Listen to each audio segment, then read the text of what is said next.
These guys were supposed to be the future of the NFL, with viral spin moves and record-breaking performances that made them instant stars, but somehow, they all disappeared. Today we're looking at 10 players who had flashes of greatness and still somehow vanished way too soon.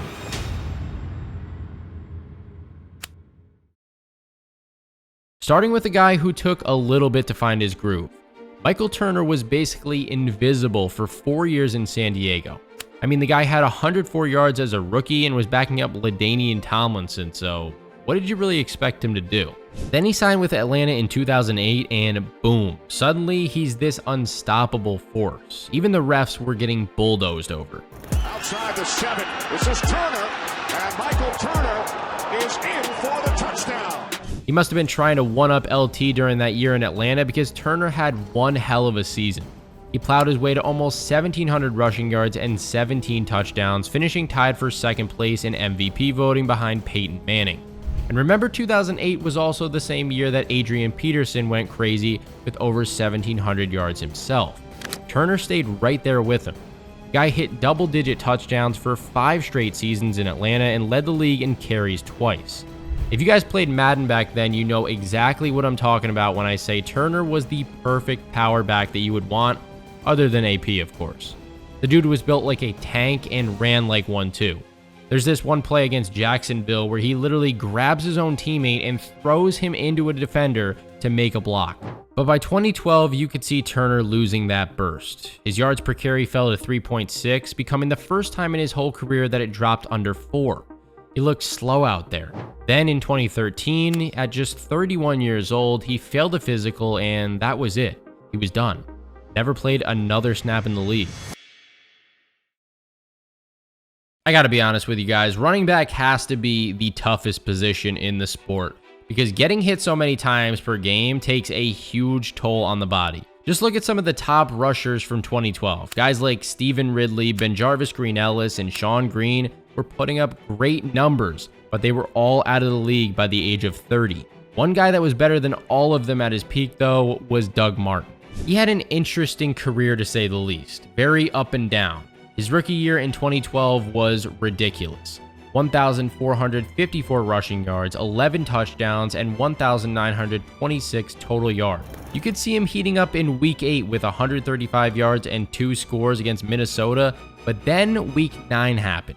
Martin flat out nuked the Raiders with 251 yards and 4 touchdowns. 9 carries in the third quarter, picks up where he left off, breaks a tackle, trying to outrace the defender, and he will! Everybody was over here thinking, okay, Tampa Bay just found their guy for the foreseeable future. But Martin only played 2 full seasons in his entire 7-year career. When he was actually on the field and healthy, the guy was an elite playmaker. He made the All-Pro first team in 2015 with another 1,400-yard season, so you knew that rookie year wasn't just luck. When a lot of people tried to write him off, he just came back stronger. He's a true competitor. He's a guy that goes out and works his butt off, and you can tell when he's on the field, he's a guy that's running extremely hard, whether it's in the first quarter or whether it's the last play of the game. But injuries just kept piling up for him, and the off-field stuff started happening. In 2016, he got suspended for violating the league's drug policy. Other than those 2 big years, he didn't hit 500 rushing yards in a season until 2018, when he managed 723 yards with the Raiders. Martin had all the talent to be a franchise workhorse, but injuries and personal battles just wrecked all of it. Chris Carson was a 7th-round draft pick who didn't exactly light up the stat sheet at Oklahoma State, but shortly after he got to Seattle in year number 2, everybody had him on their radar. He had this running style that was just violent. He wanted to run through you, not around you. There's this touchdown against the 49ers where he's basically fighting 3 different guys just to get across the line, and somehow he powers through all of them.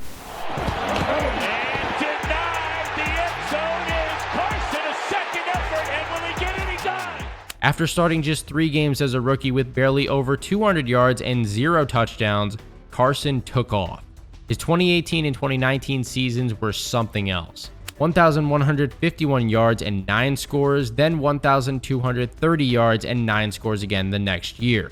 There was a play against the Panthers where he literally did a front flip mid-run and just kept going. He honestly landed like he was Spider-Man or something. There, the interception in the end zone by McDougal, and now Seattle with Carson. Oh my goodness, he landed on his feet. He's still up. Absolutely insane. His style was awesome to watch, but probably terrible for his body, because it was less than 3 years before his body just gave out. He had a brutal neck injury in 2021, and that was it. Carson retired in 2022. You can just tell by his Instagram comments that fans really miss this guy and appreciate what he did for the Seahawks. Now, injuries are one thing, but man, you've got to hate watching a guy with serious talent get wasted by terrible situations. Kenny Golladay had amazing hands and was one of the best jump ball receivers in the league when he really wanted to go up and get it. But he did struggle with getting separation a lot of the time. He needed a quarterback who could actually get him the ball when he was covered, like Matthew Stafford, who was not afraid to zip it right in there. Just looking around for help. Kenny Golladay hangs on at the 40. Stafford rolling to his right, now throws. There's a flag as Golladay makes the catch. 2019 was when Golladay really showed what he was made of. He led the entire league with 11 receiving touchdowns and put up almost 1,200 yards, making it his first and only Pro Bowl. His best game of that year was either against the Giants in Week 8, where he hauled in 6 passes for 123 and 2 scores, or against the Bears in Week 13, where he caught 4 passes for 158 and a touchdown. Averaging almost 20 yards per catch that season, you could clearly see that he was a downfield threat that teams always needed to be aware of. Then it all just collapsed. He played 5 games in 2020 with barely over 300 yards and missed the final 9 games of that year due to a hip injury. That injury really slowed him down, and it definitely had a lot to do with his struggles once he returned. With the Giants in 2021, he managed just 521 yards in 14 games. Then finally in 2022, he finished with just 81 yards. Poor Giants paid this guy $40 million guaranteed just to not do much of anything. And speaking of ruining talent, David Johnson's story is basically a step-by-step guide. The guy had a decent rookie year, then suddenly exploded in 2016. He had 373 total touches, which was the most in the entire league, and over 2,100 total yards with 20 touchdowns.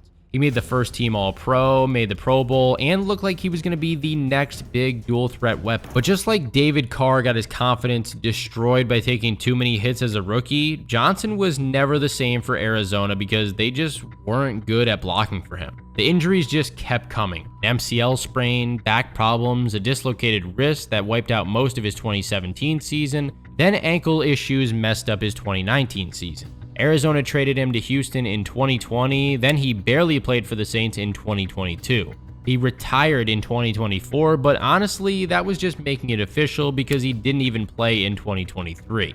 Johnson ended up with over 4,000 rushing yards and 57 total touchdowns, numbers that sound okay, but feel pretty empty when you think about what could have been. A lot of fantasy football fans still get nightmares out there about drafting this guy with their first or second overall pick in 2017. But fantasy football can really mess with how we remember certain players. Julius Thomas, I feel like, is the perfect example of this.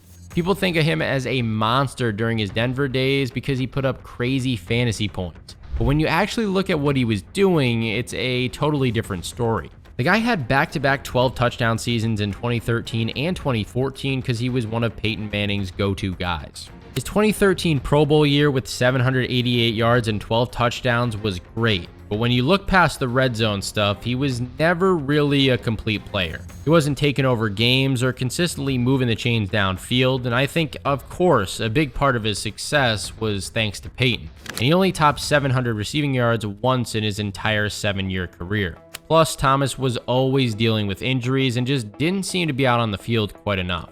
Then everything fell apart when Jacksonville traded for him in 2015. Going from Manning to Blake Bortles is going to do that to you. 7 years and barely over 2,400 total yards, that's wild when you think about it. Sometimes undrafted guys making it big are the best stories, and James Robinson's 2020 rookie year was just amazing to watch. Coming out of Illinois State with basically no hype, Robinson just understood the game right away and kept catching defenders sleeping all year long. His rookie numbers were very good. 1,070 rushing yards and 7 touchdowns on 240 carries with over 1,400 total yards and 10 scores overall. Robinson had great games against the Titans, Chargers, Packers, and Browns. Robinson was already not the fastest or most explosive guy, even when he was completely healthy. That's why he went undrafted in the first place. He always made it work with great vision and balance, but when he tore his Achilles in 2021, it took his biggest weakness and made it impossible to overcome. After just 2 full seasons in Jacksonville, the guy bounced around to the Jets in 2022 and then Green Bay in 2023 before falling out of the league completely. He ended up with only 2,264 rushing yards in 4 years. This is a guy that I really would have enjoyed seeing in the league for about 5 more years. And to be honest with you guys, sorry to Jags fans, but I would have liked to see him on a better team. But what Michael Thomas did in his prime was absolutely ridiculous. It's just crazy to think that he was the 6th receiver taken in his own draft class. Thomas basically had the perfect start to his career. 4 straight seasons with over 1,000 yards, looking like he was going to be unstoppable for years to come.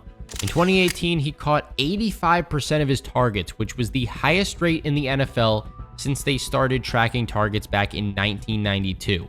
I mean, that's the kind of hands that makes quarterbacks fall in love with a guy.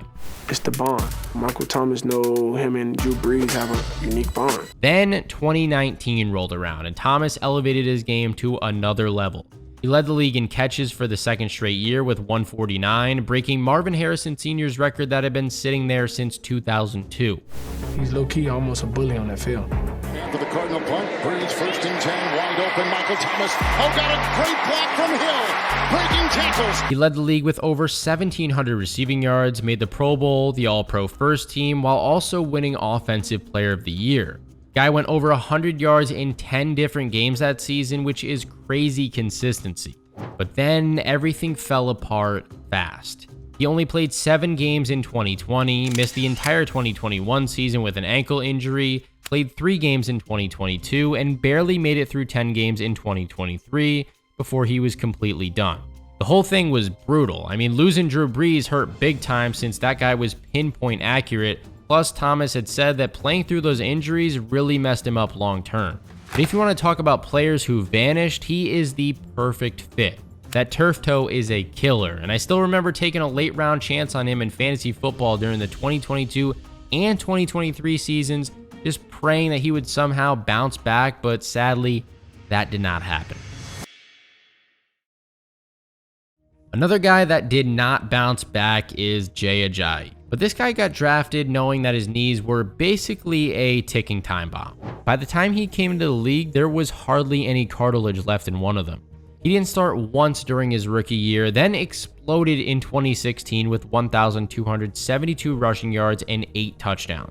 That included back-to-back 200-yard games, 204 and 2 touchdowns against Pittsburgh, then 214 and 1 touchdown against Buffalo the very next week, very often. What jumps off the screen with Jay is just his effort. This guy just runs through tackles. I mean, you see it right here. He's just a non-stop locomotive train, man. Miami traded him to Philly halfway through the 2017 season, where he did help them to a Super Bowl ring, despite not putting up the most insane stats.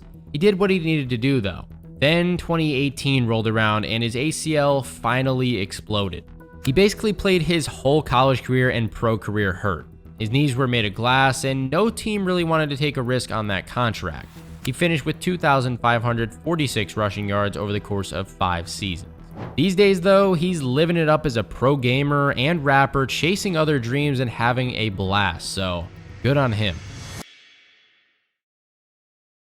You guys remember when Eddie Lacy was over here trucking through entire defenses like they weren't even there? Meanwhile, there is Lacy just bullying over people. He had this insane spin move that would literally send defenders flying, and teams were stacking the box against him, even with Aaron Rodgers throwing the ball. That's how good he was. His first 2 years were just awesome to watch. Lacy won Offensive Rookie of the Year, made the Pro Bowl, All-Pro second team, and put up over 1,400 total yards in back-to-back seasons. Year 2 was probably his best. Over 1,100 rushing yards with 9 touchdowns, plus 427 receiving yards and 4 more scores. Once he gets going, he's tough, especially for somebody like me or even safeties if he's got to head his team. It's almost humorous to watch him run. Just bouncing off of people, man. Golly, dragging people, bouncing off and run them over. Then everything went downhill in year 3. His numbers dropped to 946 total yards, and by 2016, he had only 388 total yards with 0 touchdowns. It was honestly pretty shocking how fast it all happened. Apparently, the guy had a very tough childhood and started using food as comfort. The fat jokes on Twitter really got to him and made everything that much worse. It was harder and harder for him to stay in NFL shape, and it definitely showed. It was obvious that he really didn't love football as much as everyone had hoped either. I mean, one week he was even on the injury report because he didn't change his contacts and he was getting eye irritation. Seattle tried to give him another chance in 2017, but he only started 3 games. He rushed for 179 yards with a 2.6 yards per carry average. We all know the NFL can be brutal, but sometimes it's very easy to forget how quickly careers can be over with. Now, if you guys want more videos just like this one, let me know in the comment section down below and hit that subscribe button.